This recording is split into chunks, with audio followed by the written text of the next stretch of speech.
পুরুষ তখনই কান্না করে যখন নিজের জীবনকে বাজি রেখে পরিবারের জন্য কঠোর পরিশ্রম করে যায়, অথচ তাকে বোঝার মতো কেউ থাকে না।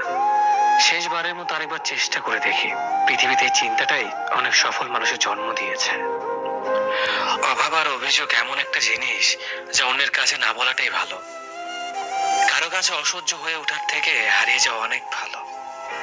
বন্ধুত্ব কখনো হারায় না, হারিয়ে যায় সেই মানুষটি যে বন্ধুত্বের মূল্য দিতে পারে না।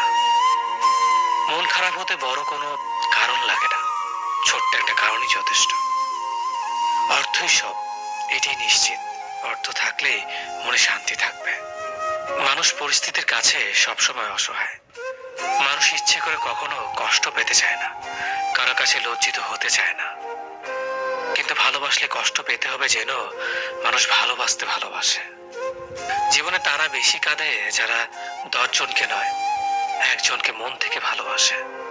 পরিবারের সাথে ধৈর্য রাখা হলো ভালোবাসা, অন্য মানুষের সাথে ধৈর্য রাখা হলো সম্মান করা।